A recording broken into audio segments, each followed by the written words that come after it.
For over 1,000 years, the legend persisted across the Arabian Peninsula. Somewhere in the vast emptiness of the Rub al-Khali, the empty quarter, lay the ruins of a great city. A city so wealthy it was called the Atlantis of the Sands. A city so sinful it was destroyed by God himself. The city was called Ubar, or Iram of the Pillars. The Quran mentions it. Have you not considered how your Lord dealt with Iram of the Pillars, the likes of which had never been created in the land? Arab storytellers described Ubar as a city of unimaginable wealth, built by a king named Shaddad, who challenged God's authority. The city had towers that reached toward heaven, gardens watered by underground springs, and treasuries filled with frankincense, the most valuable commodity in the ancient world. Then, according to legend, God destroyed the city in a single night. The earth opened and swallowed Ubar whole. The city vanished beneath the sand, leaving no trace except stories told around desert campfires. Western explorers dismissed it as myth. T. Lawrence of Arabia, called Ubar a city of fantasy, invented by storytellers to explain ruins they couldn't understand. Most archaeologists agreed, ancient cities don't simply vanish. Civilizations leave traces, pottery, foundations, tools, graves. If Ubar had existed, evidence would remain. But what if the legend was true? What if a great city really had been swallowed by the desert? What if it was still there, buried beneath centuries of sand, waiting to be found? In 1992, a team of archaeologists, documentary filmmakers, and NASA scientists set out to find Ubar. What they discovered would prove the legend was real, and the truth of how the city vanished was more remarkable than any myth. The Frankincense Road. To understand Ubar, you must understand frankincense. Today, it's an obscure aromatic resin used in religious ceremonies. But in the ancient world, frankincense was as valuable as gold. The resin came from boswellia trees that grew only in southern Arabia and the Horn of Africa. When burned, frankincense produced a fragrant smoke believed to carry prayers to heaven. Every temple in the ancient world, Egyptian, Greek, Roman, Hebrew, burned frankincense. The demand was insatiable. Frankincense caravans traveled from southern Arabia to Egypt, Mesopotamia, and eventually Rome. The journey took months. The routes crossed some of the most inhospitable desert on earth. Control of the frankincense trade made kingdoms wealthy beyond imagination. Ancient texts mention a city called Ubar as a major frankincense trading center. Pliny the Elder, the Roman historian, wrote about Omanum Emporium, a desert city that controlled frankincense exports. Ptolemy's 2nd century maps showed a location called Iobarite in southern Arabia, but after the 4th century CE, all references to Ubar cease. The city simply disappears from historical records. Trade routes shifted. The frankincense market declined as Christianity spread and pagan temples closed. Ubar, if it had existed, was abandoned and forgotten. For 1,600 years, the city existed only in legend. The search begins.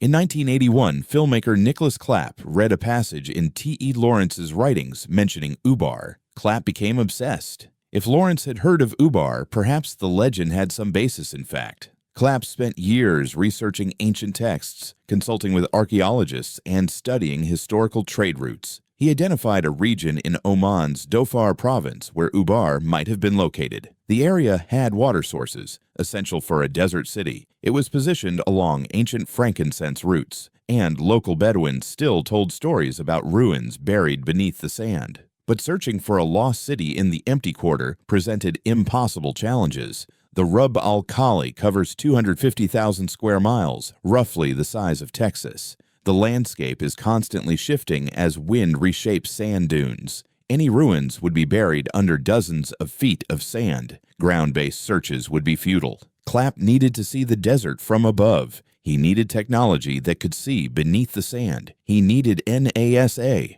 In 1984, Clapp approached NASA's Jet Propulsion Laboratory with a proposal: use satellite imagery to locate ancient trade routes in the Arabian Desert. Dr. Ronald Bloom, a geologist at JPL, was intrigued. NASA had been developing remote sensing technology for planetary exploration. Satellites equipped with synthetic aperture radar could penetrate sand and detect subsurface features. The technology was designed to study Mars and Venus, but it could also be used on Earth. Bloom agreed to help. Using declassified images from Landsat and space shuttle missions, his team analyzed the Dhofar region. They were looking for camel tracks, ancient trade routes that would appear as faint lines in satellite imagery. What they found was remarkable. Beneath the modern sand, ancient tracks were clearly visible. Multiple routes converged at a location called Shisr, a small Omani settlement near the Yemen border. Ground-penetrating radar showed subsurface anomalies at Shisr, something large and structured buried beneath the sand. It was the first time in history that space technology had been used to locate an archaeological site, and it suggested that Shisr might be the location of legendary Ubar. But satellite data wasn't proof. They would need to excavate. The excavation. In November 1991, an expedition team assembled in Oman. Nicholas Clapp, filmmaker, Dr. Juris Zarins, archaeologist from Missouri State University, Dr. Ronald Bloom, NASA geologist, and Sir Ranulph Fiennes, British explorer who had extensive experience in the empty quarter. The Omani government granted permission to excavate at Shisr. Local Bedouin guides led them to the site. What they found on the surface was unpromising. A small fortress and a few stone ruins dating to the 16th century. Nothing suggested an ancient lost city, but the satellite data indicated something larger beneath the surface. The team began systematic excavation. Within days, they made their first significant discovery. Beneath the medieval fortress, there were older structures, much older, pottery shards dated to the 3rd century CE. Then 1st century CE, then earlier. As they dug deeper, a pattern emerged. The site had been occupied for over 2,000 years, from approximately 3000 BCE to 300 CE. Layer after layer of civilization, each built on the ruins of the previous one. But the most remarkable discovery was still buried deeper. The fortress. At the lowest excavation levels, the team uncovered massive stone walls. These weren't the crude mud brick constructions typical of desert settlements. These were sophisticated fortifications built from precisely cut limestone blocks, some weighing over 500 pounds. The walls formed an octagonal fortress approximately 60 feet on each side, with towers at the corners. The construction technique was advanced. The builders had understood load distribution, drainage, and defensive architecture. Inside the fortress, they found evidence of wealthy occupation, imported pottery from Rome, Greece, and Persia, jewelry, metal tools, and, most significantly, vast quantities of frankincense resin. This was no ordinary desert settlement. This was a major trading center, a city that controlled the frankincense trade, a city that had grown wealthy from that trade. The archaeological evidence matched the legend. Ubar, or at least a city that could be Ubar, had been found. But the most dramatic discovery was yet to come.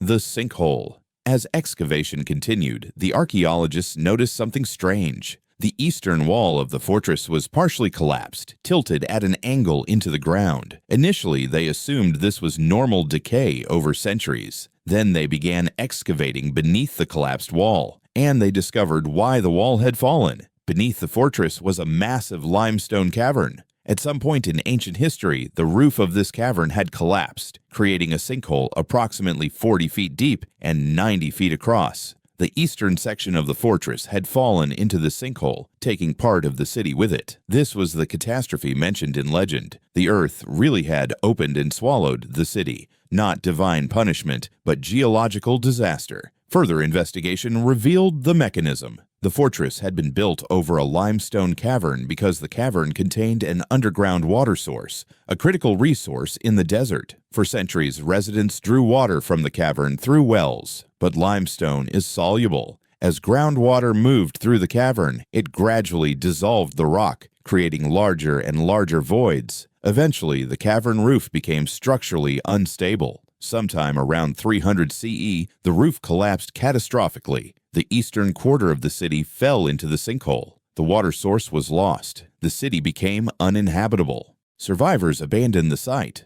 Desert sand gradually covered the ruins. Within a few generations, the location of the city was forgotten. Only the legend remained. The excavation team spent 3 field seasons at Shisr from 1991 to 1993. The evidence they accumulated was compelling. Archaeological evidence. Structures dating from 3000 BCE to 300 CE, massive stone fortress consistent with wealthy trading center, enormous quantities of frankincense resin, imported luxury goods from across the ancient world, evidence of sophisticated water management systems, geological evidence. Limestone cavern beneath fortress, catastrophic roof collapse dated to approximately 300 CE. Loss of water source coinciding with site abandonment, historical evidence. Location matches ancient descriptions of Ubar. Site positioned at convergence of frankincense trade routes. Occupation period consistent with frankincense trade chronology. Abandonment coincides with decline of frankincense market satellite evidence. Ancient camel tracks converging at Shisar. Subsurface anomalies matching excavated structures. Geological features consistent with collapsed cavern. The team concluded that Shisar was, if not definitively Ubar, at minimum a major frankincense trading city that matched Ubar's legendary description and experienced the catastrophic collapse mentioned in legend. The controversy. Not everyone accepted that Shisar was Ubar. Archaeological debates erupted. Skeptics argued multiple ancient cities could match Ubar's description. The name Ubar might refer to a region rather than a specific city. Shisar might be a fortress rather than a city. The sinkhole collapse, while dramatic, was localized and wouldn't have destroyed the entire settlement, supporters argued. Shisar matches all known historical references to Ubar's location. The fortress scale suggests a larger settlement around it. The sinkhole destroyed the water source, making the location uninhabitable regardless of physical damage. No other site in the region shows comparable evidence, Dr. Juris Zarins, the lead archaeologist, stated. Whether this is the specific city referenced in legend or one of several cities that contributed to the Ubar legend is less important than what we've discovered. Proof that the legend was based on real events. A major desert city did exist. It did vanish catastrophically. The legend was true. The legend explained. The discovery of Shisar explained how the Ubar legend developed. The historical city, a wealthy frankincense trading center, existed from 3000 BCE to 300 CE at a critical location on trade routes. The catastrophe. Around 300 CE, a sinkhole catastrophically opened, destroying part of the city and eliminating the water source. Survivors abandoned the site. The myth formation. As generations passed, the story of the lost city merged with religious themes. The geological disaster was interpreted as divine punishment. Details were embellished. The city's wealth was exaggerated. The persistence. The legend survived because it was based on truth. Local Bedouin maintained oral histories of the ruins beneath the sand. Arab scholars preserved references in historical texts. The legend endured because people remembered that something real had happened. Modern technology, ancient mystery. The discovery of Ubar demonstrated the power of modern technology in archaeology. Satellite remote sensing. For the first time, space-based imaging revealed ancient structures beneath desert sand. This technology has since been used to locate dozens of archaeological sites worldwide. Ground-penetrating radar. Subsurface imaging allowed archaeologists to target excavations precisely, reducing time and cost. Multidisciplinary approach. The project combined archaeology, geology, remote sensing, and historical research, demonstrating that complex problems require diverse expertise. Dr. Ronald Bloom noted, "We proved that technology designed for space exploration could solve earthbound mysteries. The same radar systems we used to study Martian geology helped us find a lost city in Arabia." The broader implications. The Ubar discovery had implications beyond archaeology. Legend validation. It demonstrated that ancient legends often contain historical truth. Dismissing traditional stories as mere myth may cause us to overlook real historical events. Environmental archaeology. The site showed how environmental change, in this case groundwater depletion causing geological collapse, can destroy civilizations. Trade route archaeology. The frankincense trade's importance was confirmed. Ancient global trade networks were more extensive than previously believed. Remote sensing revolution. The techniques developed for finding Ubar have been applied to archaeological research worldwide, leading to discoveries in Egypt, Cambodia, Peru, and elsewhere. What happened to the people? Archaeological evidence suggests the city's abandonment was gradual rather than catastrophic. While the sinkhole destroyed part of the fortress, most residents likely survived the initial collapse, but the loss of the water source made the location uninhabitable. Residents would have migrated to other settlements in the region. Some may have moved to coastal cities in Dhofar. Others likely joined Bedouin tribes. The frankincense trade itself was declining by the 4th century CIE. Christianity's spread reduced demand for incense at pagan temples. Alternative trade routes had developed. Even without the sinkhole, Ubar's economic importance was fading. The sinkhole didn't destroy Ubar so much as it delivered the final blow to a city whose relevance was already diminishing. The site today. Today, the ruins of Shisr/Ubar are a UNESCO World Heritage Site. The excavation site is partially preserved, allowing visitors to see the fortress walls and the sinkhole. The Omani government built a small museum at the site displaying artifacts recovered during excavation. Visitors can see the limestone fortress walls, peer into the sinkhole, and examine frankincense samples and ancient pottery. The site remains remote. Reaching it requires several hours' drive through desert. But for those who make the journey, standing at the edge of the sinkhole and looking at the collapsed fortress walls provides a visceral connection to ancient catastrophe. The discovery of Ubar proves something important. The boundary between myth and history is less distinct than we imagine. Legends persist because they contain truth. They may be embellished, religiously interpreted, or exaggerated, but at their core, they often preserve real historical memory. A great city did exist in the Arabian desert. It did grow wealthy from the frankincense trade. It did vanish catastrophically when the earth opened beneath it. The legend was true, but the truth was more nuanced than the legend suggested. Ubar wasn't destroyed by divine wrath. It was destroyed by geology. It wasn't a moral parable about pride and punishment. It was a tragedy of environmental vulnerability. The city that vanished beneath the desert teaches modern lessons. Civilizations built on limited resources, especially water in desert regions, are inherently fragile. Environmental change can destroy even wealthy, sophisticated societies. And geological hazards can emerge unexpectedly, transforming safe ground into catastrophe. The people of Ubar built their fortress over a limestone cavern because it provided water. That decision sustained the city for thousands of years. Then it destroyed it in a single day. They couldn't have predicted the collapse. They lacked the geological knowledge to recognize the danger. They made the best decision based on available information, and it eventually killed their city. Today, we have geological knowledge that ancient people lacked. We can identify sinkholes, assess groundwater depletion, predict geological hazards, but we face our own versions of the Ubar problem. Building cities in regions with declining aquifers, constructing infrastructure on geologically unstable ground, creating societies dependent on finite resources. Ubar reminds us that civilization is always more fragile than it appears, that the ground beneath our feet may not be as solid as we assume. That catastrophe can emerge from the very resources that sustain us. The legend said, God destroyed Ubar for its pride.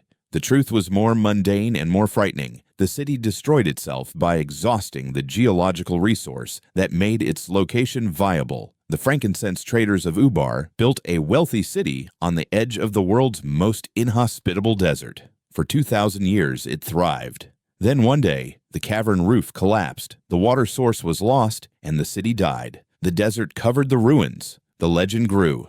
And for 1,600 years, Ubar existed only in stories. Until satellite technology and patient archaeology revealed the truth. The city was real. The catastrophe was real. The vanishing was real. Ubar was buried alive, not by divine punishment, but by the geology beneath its foundations. And it remained buried until modern technology could see through millennia of sand and extract truth from legend.